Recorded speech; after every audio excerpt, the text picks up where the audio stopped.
Good morning, good morning, good morning, everyone. Merry stupid o'clock.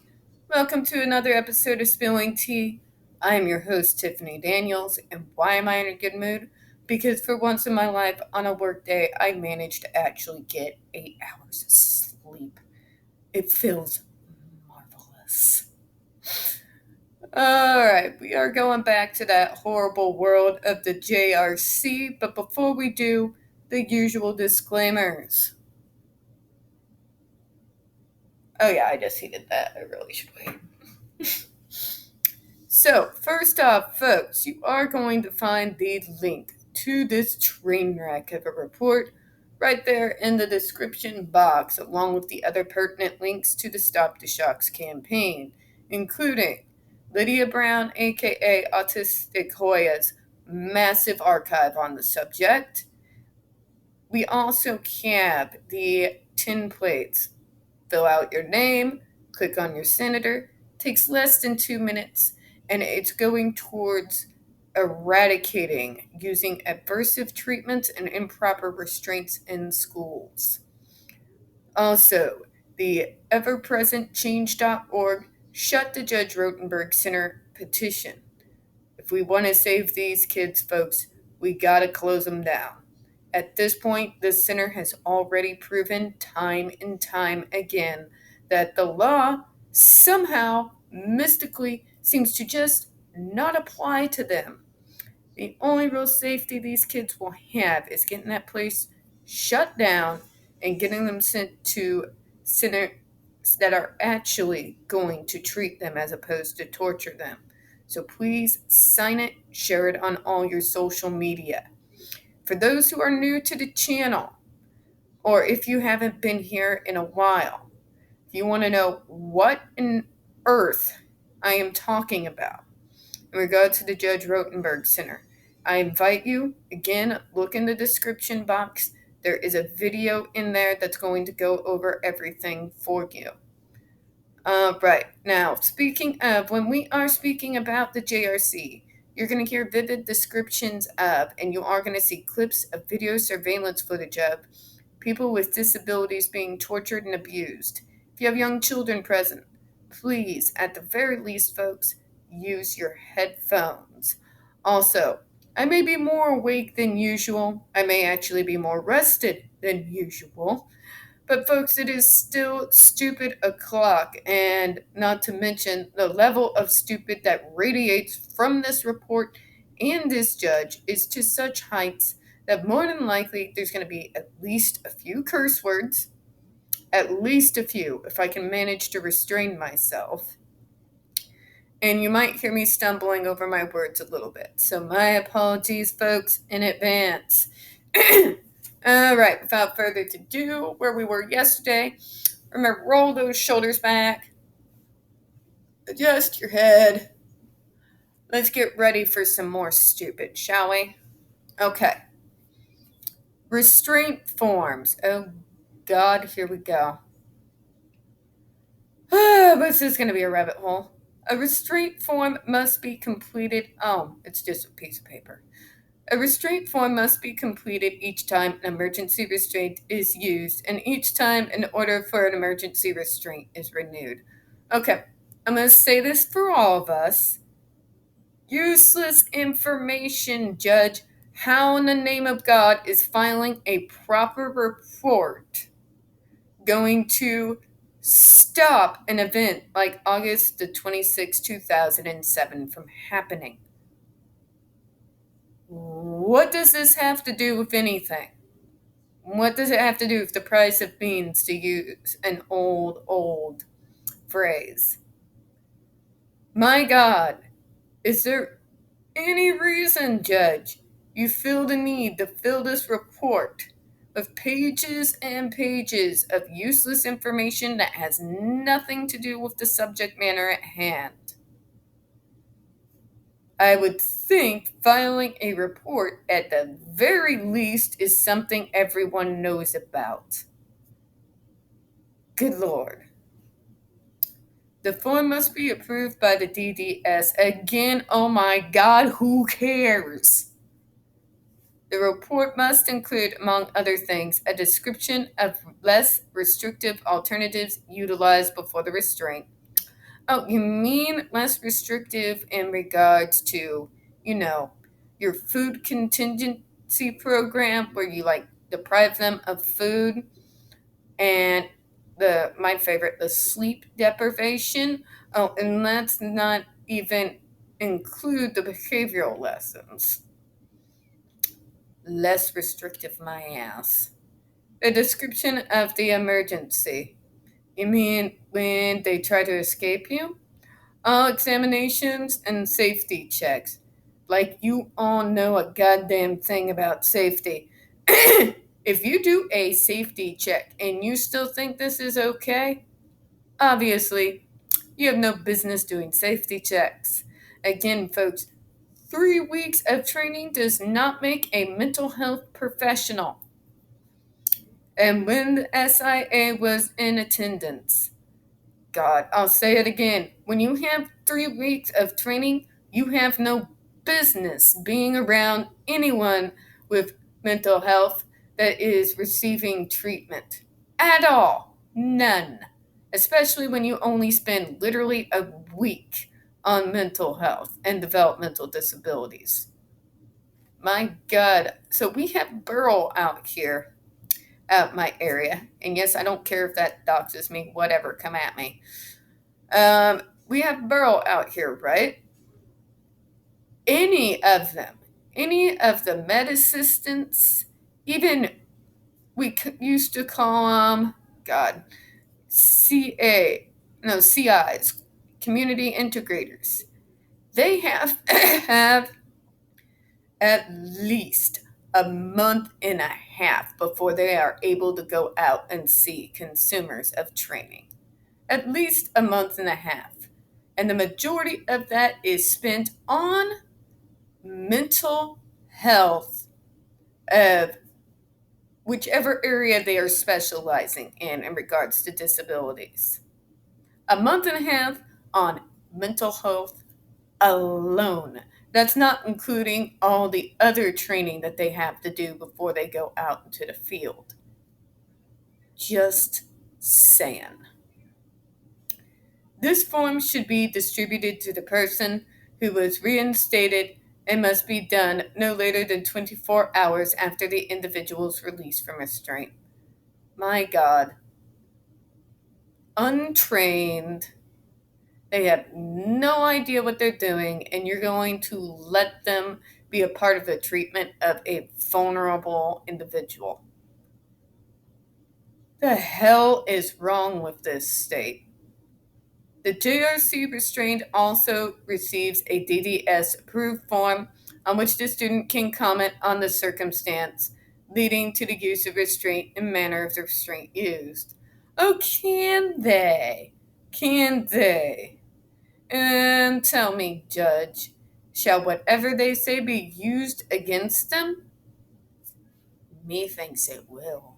Methinks it will, because all they're going to do is sit there and belittle them and tell them while they are wrong, and then they're going to find an excuse to torture them again. That's the school's MO. At the end of each month, JRC sends copies of all restraint forms and attachments to the Department of Developmental Services and a subcommittee of JRC's Human Rights Committee for review. Again, I will say it again. The fact that these people have a human rights committee, when they don't one single damn time respect the autonomy and the rights of a single student in their school, is the most horrifying and cruel oxymoron I have ever come across. Oh dear God, they have a restraint committee. The restraint committee oversees all restraint-related matters, matters involving EEC students. Oh dear God, you mean those students that you have selected out that you've determined that due to the fact that they just don't bow to everything that you do and want to get away from you, you have determined that they deserve the worst treatment? those guys, and reviews and signs off on all restraint incident reports to ensure JRC policy and procedures are followed. JRC policy and procedures do not protect anyone, Judge. Really? Really? The committee meets monthly to discuss restraint incident reports for each month. The restraint coordinator, Robert Bruno, who is also the quality control director, leads the committee and submits a quarterly report to the EEC. I'm sure he does.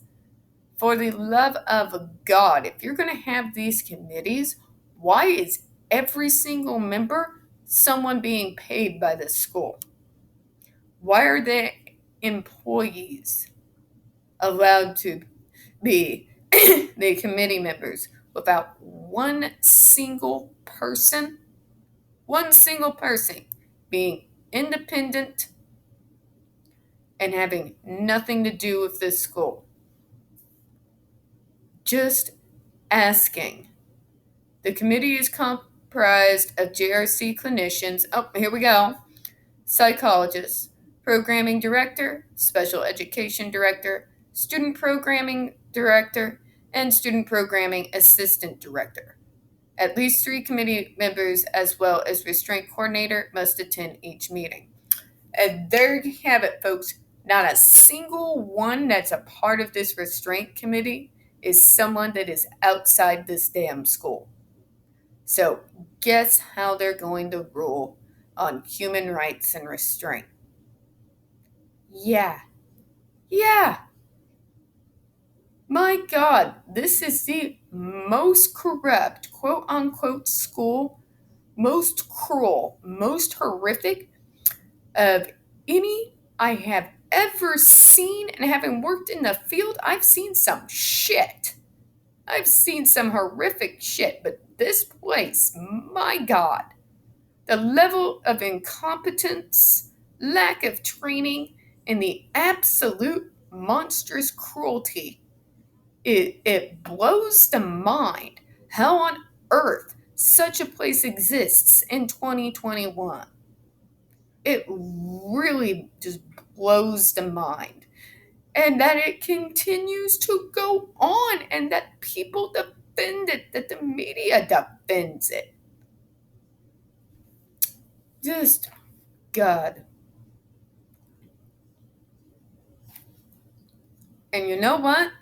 I consider this committee already compromised, and knowing that they are always going to find in the favor of the school, because not a single member of the restraint committee is not on JRC payroll, I really don't care to read their meeting minutes. We're just going to move forward. I do hope somebody goes ahead and films on it, though, because it just shows the level of freaking corruption and brainwashing. It's like Jim Jones all over again. Recording and emergency notifications. Issues identified following the 2007 incident. Oh, we have more crossed out. Unless that is an actual person's name, I would like to know what was crossed out. Just saying. A review of the recording sheets for both victims who received GED applications shows that none of the GEDs were reported on the students' recording sheets. Oh, for the love of God, Judge, can we please get off the damn recording sheets? What is your obsession with the recording sheets? But they're only supposed to get a certain amount of shocks, and nobody was counting. For the love of fuck, Judge. A kid is being tortured by a device that is 3 times more powerful than a police stun gun. And your first concern is the damn recording sheets? Jesus Christ, what is wrong with these people? Some staff also failed to sign the recording sheets to show that they had read it that evening. For the love of fuck. I'll say it again. Judge, your mind, not in the right place. These kids' human rights are being violated on a daily basis, not just during this incident. And I know this for a fact. Had it actually been a supervisor and the proper paperwork was filled out, you would have had no problem with what happened to those kids.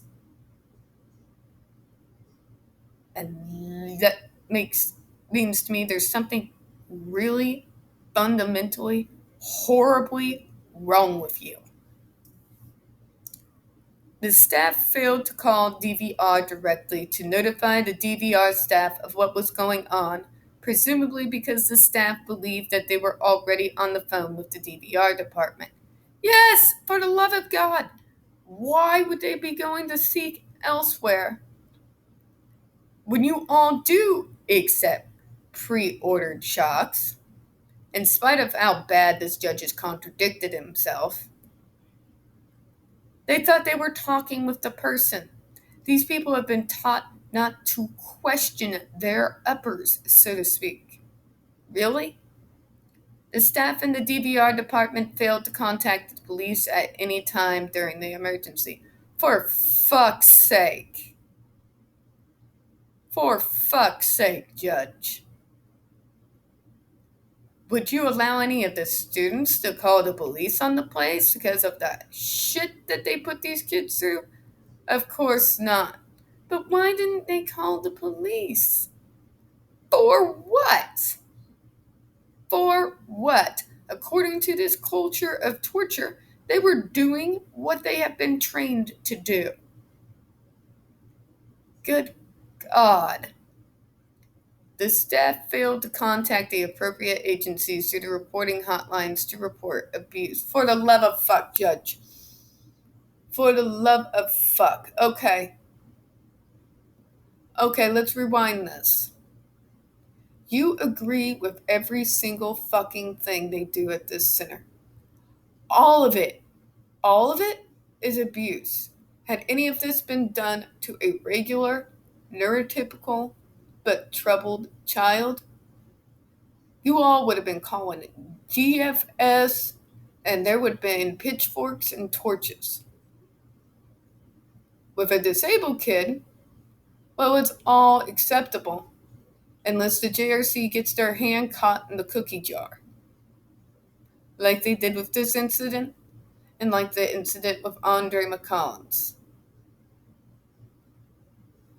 So now, Judge, so tell me, how are they supposed to differentiate? If they are taught to do as the DVR department says, without question, or they will be docked points and they will be brought up for review. Why would staff that have been trained to be that way consider this abuse? Because guess what? You all have already told them none of what they do at the center is abuse. You've taught them not to question. So, with that being the case, why the hell would they call the cops? Just saying. Changes made by the JRC. Okay, now we're getting ready to have more smoke blown up our ass, folks. Squeeze those cheeks, I don't know. JRC made changes to the recording sheets based on the new policies and procedures that were implemented with regards to the GED applications and tracking, restraints, and notification procedures. I'll say it again, Judge, the hell is wrong with you? How is proper documentation in any way going to protect these kids? It's not. It's not. They are still getting shocked. They are still being starved. They're still being deprived of sleep. They're still being deprived of all in any form, even any illusions of autonomy. They are still treated as less than animals For fuck's sake, Judge. All roving supervisors and monitors also check the recording sheets at each residence. Additionally, all shift supervisors, direct care, and monitoring must complete end of shift reports that provide a general summary of how the shift went, as well as details regarding GED applications, restraints, staffing levels, injuries, staff infractions, phone call logs, and monitoring of students on the watch list notification procedures, change in that overnight school supervisor, a newly created position, is notified by DVR for all GED applications, restraint, and emergencies. For the love of God, here we go again.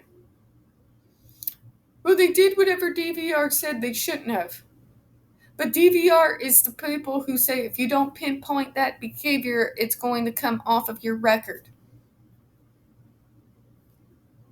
The level of contradictions, bullshit, lies, and just straight up stupidity is mind boggling. Mind boggling. Staff are able to contact the overnight school supervisor directly as well. Oh, for the love of God. I swear it's like some horrific horror story version of the TPS reports from that movie Office Space. You get the TPS report?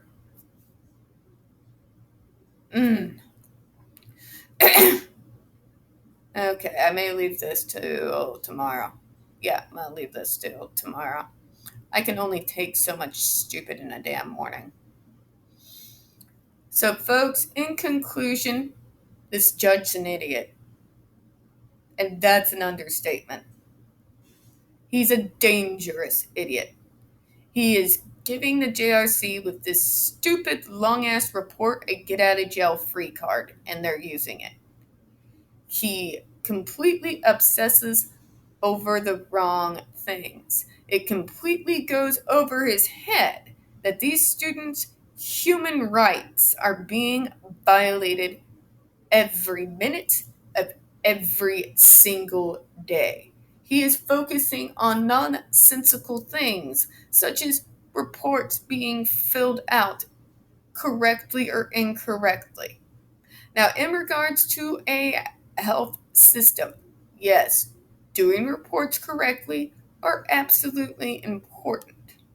But in regards to the matter at hand, it has zero to do with the incident that happened on August 26, 2007. And the Andre McCollins situation has taught us anything. Doing the proper reports does not in any way protect a single damn one of these students. And on that thought, I'm going to go ahead and close out for this morning. We don't get very many views on this channel, especially on this subject. The few that we do tend to get removed from time to time. So folks, please don't forget to hit that like button. Hit subscribe. Don't forget to hit the comments. I do appreciate your time this morning. Feed the algorithm. I do appreciate your time this morning, and I do hope that you all have a good one. Bye-bye. And pray for me. That level of stupid just blew my mind.